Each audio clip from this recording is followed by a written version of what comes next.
Hello, Dr. Roger. How are you? I'm good. Shankar, how are you? Me too. Me too. It's great. We had some time to rest here over Memorial Day Right. weekend, and now we are back fighting for the good cause in healthcare. We are, right?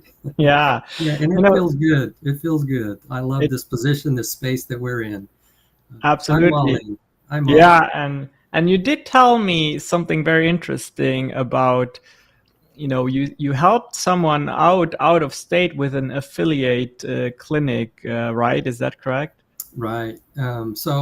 I am working with an employer that's local here in San Antonio, and they are seriously looking at the direct primary care to be included in their open enrollment this fall.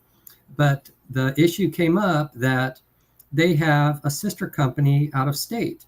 So they say, well, what do we do about that? So I said, no problem. We have a way for me to have an affiliate. So I reached out to a DPC clinic in the area and I told them that I've got this going on with this company. They really like DPC and they're evaluating that to be a part of their open enrollment. And could you be one of my affiliates to treat this company? So they're they're like, well, sure.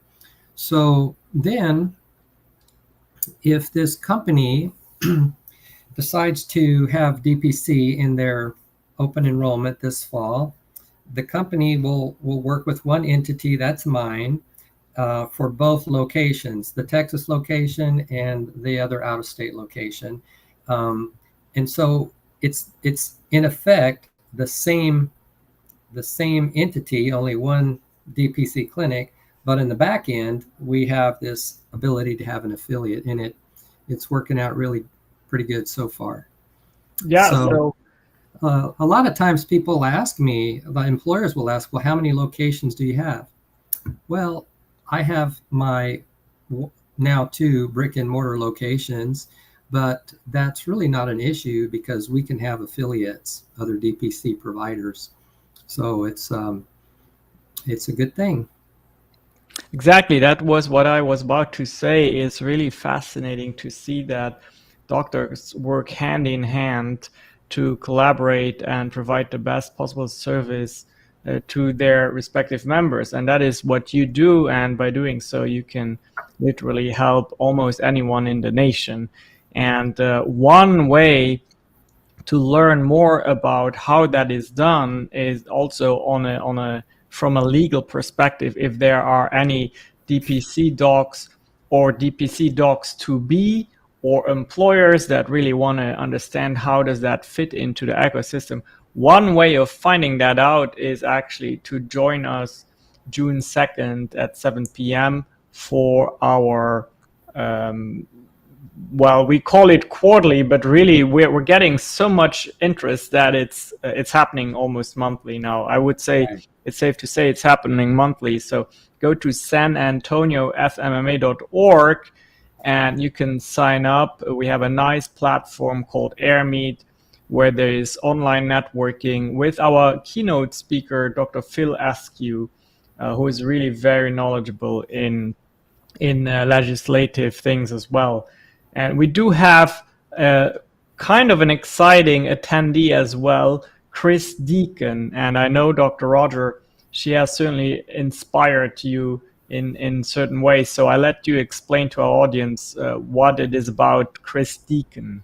Yeah. So I met her at the conference I attended last week, and what she is kind of a kindred spirit. She stepped out of the mold and she did some great things in the state of New Jersey for their whole benefit program and saved them um, lots of money. And um, so she is a healthcare influencer, an entrepreneur. So we're happy to have her join in if she can carve out some time in her busy schedule day after tomorrow.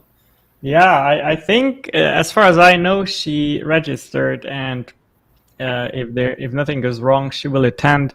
And I will just say how amazing is that of an opportunity to have several important actors in one conference room. It's a virtual conference room, but we have Dr. Roger Mochigamba as the healthcare uh, provider. I know we don't always like that word provider, but as the doctor, how about that? We have the doctor in the room. We have a very knowledgeable broker in the room with Harlan Pickett. We probably Alison Di Paoli will show up too. We have RX benefits who help lower the cost of medication in the room. We have a person such as Chris Deacon in the room. I believe she has her personal consulting firm. But how awesome would it be if you have that in mind? Come to our meeting, sanantoniofmma.org, register, and have the opportunity to meet and chat with all of these people at one table. That's what we're trying to do, right, Dr. Roger? Build up that network here locally, and what it seems is even open to the national stage. Absolutely. Every time we have a meeting in our San Antonio chapter of the FMMA, I always strive to bring employers to this forum, to this community, and providers and a few brokers that are really working for the good of their clients. And we are gaining traction. We've been doing this for a little bit, and we are getting some traction with what we're doing. And so it's our goal, both Shankar and mine. It's our goal to create a model or an example of how healthcare can be affordable and accessible.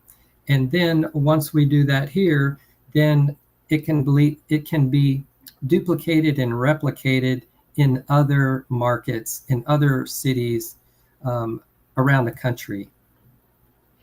That's right. And if you have lots of questions, which would be normal, Dr. Roger is the person to reach out to. On whichever platform you are watching this right now, please do not hesitate to leave a comment for him, or direct message him.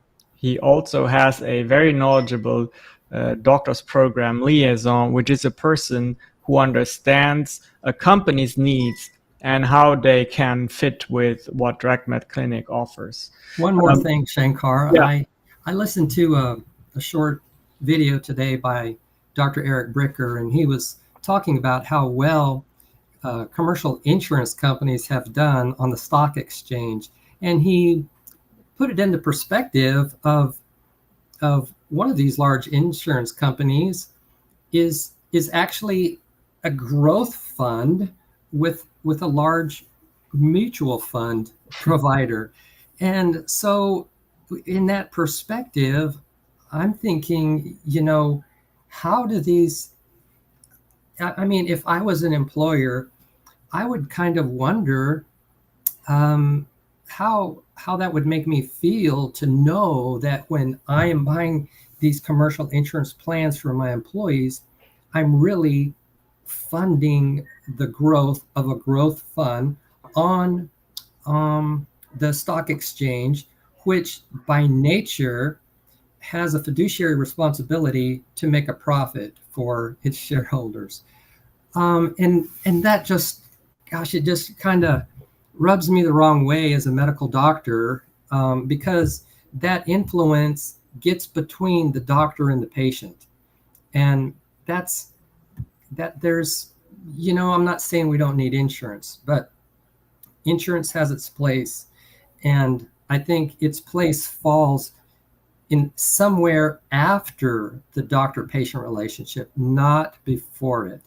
So he also mentioned, which was a beautiful thing, that there are ways around that. And that's what we're doing here with DirectMed Clinic, with the Free Market Medical Association, and healthcare influencers like Chris Deacon and Dr. Phil Eskew, the founders of the FMMA, Dr. Keith Smith and Jay Kempton. So the more that we can get these kind of leaders and influencers together, the more we can create affordable, accessible healthcare for everyone.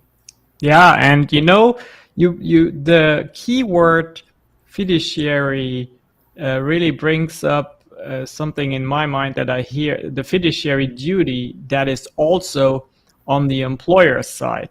Now, I am not an expert in this, but a lot of benefits advisors who are knowledgeable will point out to employers that they have a fiduciary duty, basically to do sound shopping, to vet the healthcare solutions that they have. And it seems to me that there is an entire future ahead of us where employers can be punished if they basically are not a good steward of the healthcare budget. So that is certainly something that we will talk a lot about in the coming years, I would say. Well, you're absolutely right. And there's a deadline coming up, July 1st, for that, with some new laws called CAA. And we are in the process of planning an entire chapter meeting that will discuss just that. So if you're an employer and you don't know about CAA yet, then stay tuned. Yeah, absolutely. We are going to provide some education on that next month, actually. Mm-hmm. In July, yes, I believe. I'm sorry, yeah. Next month is tomorrow, and then after that, in July. Absolutely. So that's just a whole world of knowledge that you need to have as an employer in order to not literally get in trouble there. And actually, the more people you have under your care, actually, the more people you have as employees, the more that is a serious matter for you. And it literally impacts your bottom line. So you want to be in the know what Dr. Roger and other people like him have to help you with your fiduciary responsibility there. Again, go to sanantoniofmma.org and sign up, and we'll meet June 2nd at 7 p.m. Central Time, entirely virtual. You can join from wherever you are. Dr. Roger, before I play the clip about Phil Eskew, do you have any final words? I hope to see everybody there day after tomorrow. Awesome. And we will see each other on Dr. Roger's channel very, very soon. We'll go live regularly and keep you up to date on what's going on in free market medicine. Bye for now.